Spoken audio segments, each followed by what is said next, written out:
Hello? Xin chào.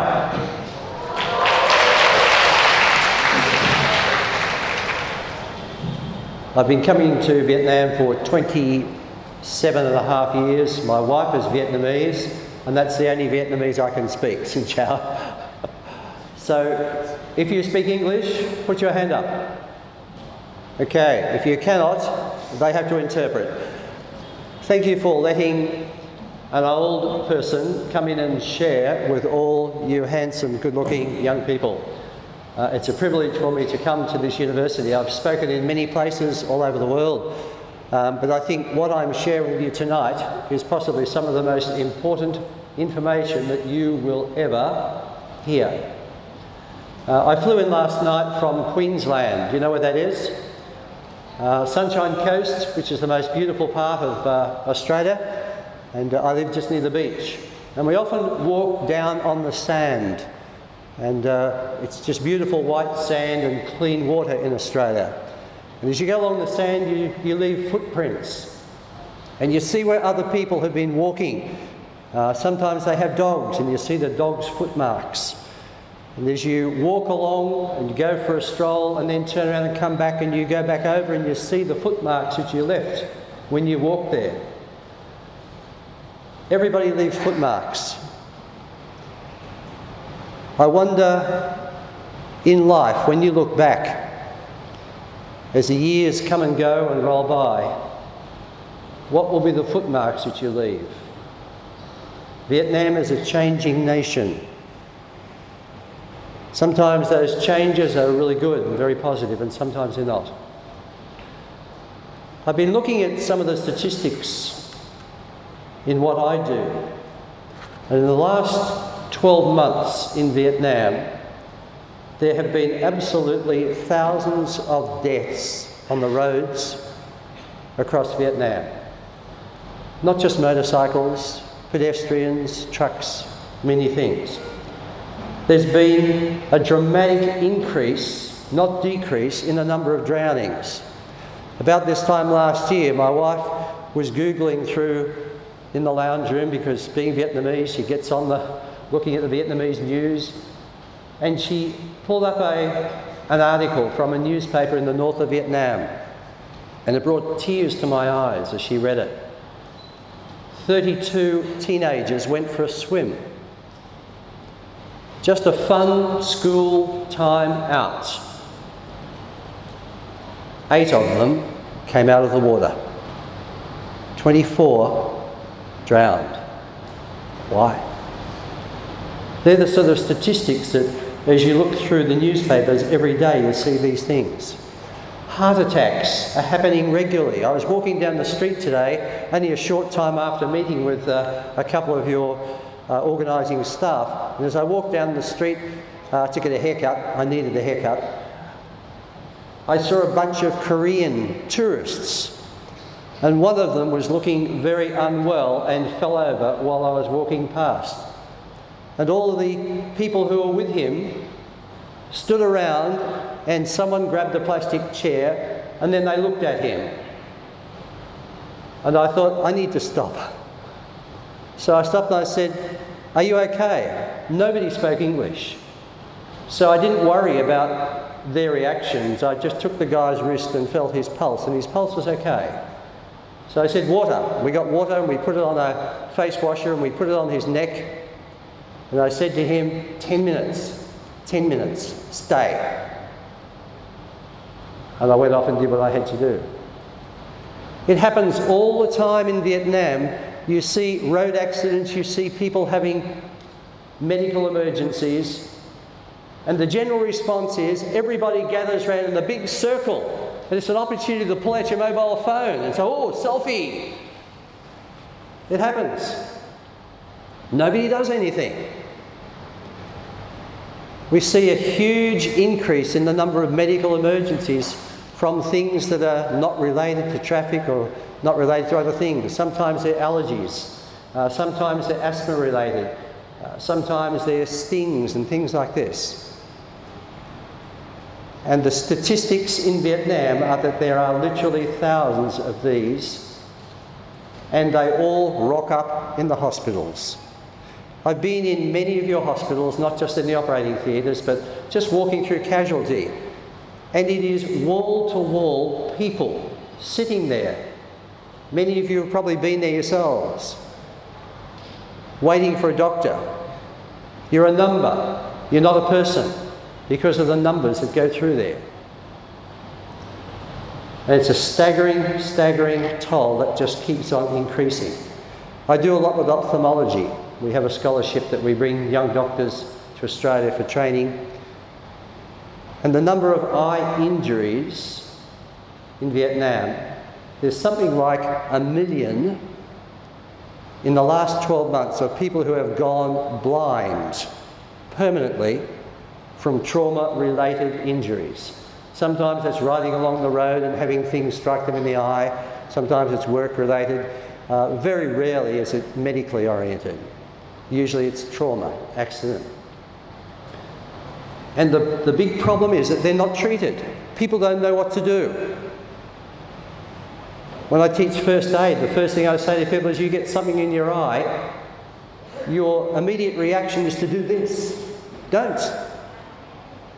Don't. Because all you're doing is pushing whatever that is into your eye. And that's what happens.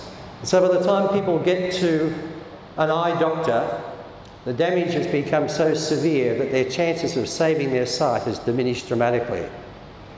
It's happening right across Vietnam. I've had people brought to me in the eye hospitals here in Ho Chi Minh City, and they're saying, please can you save this one's sight? And you took one look at it and you have to shake your head and say, look, I'm sorry. I'm really sorry. Why did you not bring them to me 2 years ago? Because it's obvious that these symptoms have been with this person for that long. They said, oh, we didn't think it was going to be that bad. Oh, we didn't think it would continue.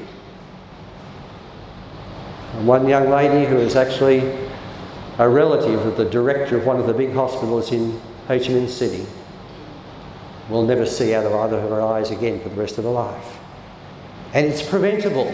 Most of the accidents, most of the injuries, most of the medical occurrences that take place in Vietnam, they are preventable.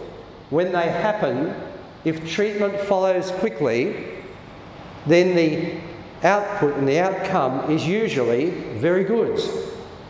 When people do nothing, nothing happens, that's when you have disasters. I was interviewed by one of the big television channels in Australia, and the reporter, a young, enthusiastic, attractive young lady, a bit like your MC, said to me, Doctor, what makes you think you can make a difference in Vietnam? Good question. I said to her, what makes you think I can't?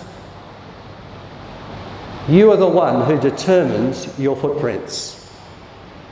You are the only one who can control what happens with your life, and you are also the one who can have a great influence on what happens in the lives of others. Let me tell you some of the consequences of the statistics that I've been talking about. Firstly, that they're real people, road accident victims, heart attack victims, drowning victims. The thing that changed my life is a lady in Dong Nai Children's Hospital who had 2 children. And some of these photos behind are just footprints of my life in Vietnam. And one of those slides is a lady with a little baby with green coverings. It was going back about 25, 26 years. And she was in Dong Nai Children's Hospital, and she had 2 children there that night with viral meningitis. The hospital had no equipment to treat it, no drugs. It was as hot as anything. Vinyl plastic sheeting on a bed in about 35, 40 degree temperatures, not even a fan. And they could do nothing. In the morning when I came back, one of the little children was dead. I couldn't speak Vietnamese. She couldn't speak English. I could just hold her hand and cry. I decided that If I don't make something happen in this country, it won't happen. I went back to Australia and I rang around and I started an organisation which was then called Project Vietnam. It's now Heart Reach Australia. And over 28 years, I've answered what that television reporter asked me by making things happen. And our history, if you look at our website, heartreachaustralia.com, will show you. We were the first NGO to sign agreements with the Ministry of Health. We were the first ones to build a medical clinic for poor families down the Mekong Delta. We built the first ever medical ambulance boats. You know how much water there is around Vietnam? Most of the poor people live on or near the water, usually putrid, stinking, infected water. And they can't get to hospitals. So I said, where's your medical ambulance boats? They said, what? We don't have any in Vietnam. I said, okay, we'll build one. 2 years ago we brought it out here. We've been able to develop programs of first aid and start teaching high school students. How many people here know CPR? Put your hand up. That's about the average in Vietnam, 1%. CPR is the one thing that could have saved most of those 24 young people who died a year ago. CPR is the one thing that you could use that maybe save your grandmother or your grandfather or strangers when they're on the floor when you come home, not breathing.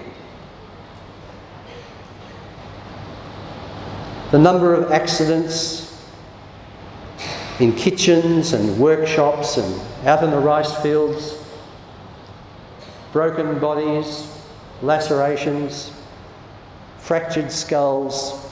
If you know what to do, you can slash the number of people who queue up in emergency wards in hospitals by 50% because you've already been able to do what the doctors get to do 8 hours later. I looked inside the back of a brand new ambulance, all excited that suddenly Vietnam is starting to get some modern ambulances. And I opened the door and what did I see? 2 guys sitting in shorts playing cards. No equipment, just a nice, flash, red light ambulance. Many times they turn up so late, it's too late. I want to challenge you guys and you girls to make a difference in Vietnam. It's an amazing country. I think I fell in love with Vietnam before I fell in love with my wife. And it's my second home. I've got adopted kids all over Vietnam. So many kids that we sponsor call me daddy. It's just beautiful to be able to go and visit them. And next week I go up to the middle of Vietnam where they've had the floods and there's a bunch of kids up there that we've been able to get sponsors to university. But I say to them all, you need to learn CPR. You need to learn emergency medicine. You need to know that if you have an accident, this is how you treat it. It is so simple. It is so easy. Fear is what stops people reacting. What if I do it wrong? It doesn't matter. What if you don't do it at all? Then it will matter. So the challenge really is whether or not Vietnam, the beautiful country, Vietnam that is now becoming an economic strength globally, is able to rise out of the ashes of all that it's been emerging from and start to develop the skills in health and hygiene and nutrition and road safety and water safety. Learn the skills of saving lives. Learn how to deal with emergencies. Be the person who says, I am not afraid to make something happen. I don't care what someone says if I make a mistake. I'd be more scared if I did nothing and they died. There was a young girl, 16 years old, in Dong Nai, and she was hit by a truck, big 20-ton truck, and run over. And I visited her in the hospital in Ho Chi Minh City, Binh Dan Hospital, and she was literally blue from head to toe. Face was puffed up and she could hardly breathe. I had just brought 8 dialysis machines from Australia and donated them to the hospitals. She was hooked up to a dialysis machine because her body had shut down and could not pump through the blood through her kidneys. 2 days later, she was alive. And she knew only 2 words in English. Thank you. Thank you. And I said, that's why we do what we do. I don't make money. I don't get paid. I never have. We raise money to do what we do. But at the end of the day, it's not how rich you are, but what you contribute to the place where you live and the people around you. I'm going to offer to the university here the opportunity of everybody who's in this auditorium doing a first aid course. I'm here for 2 weeks, and I'd like to say to your faculty, I will come here and give a free first aid course. We have a manual I wrote here in English and Vietnamese.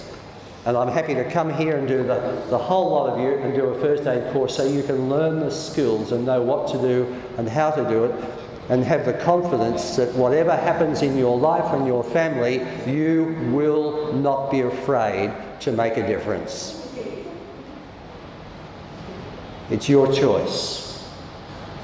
You can make a difference in the future of Vietnam. It's not just the economy of Vietnam that's critical. It's the health and the safety and the security and the life that you can put your hand and your handprint and your fingerprint alongside your footprint. Thank you. Bless you.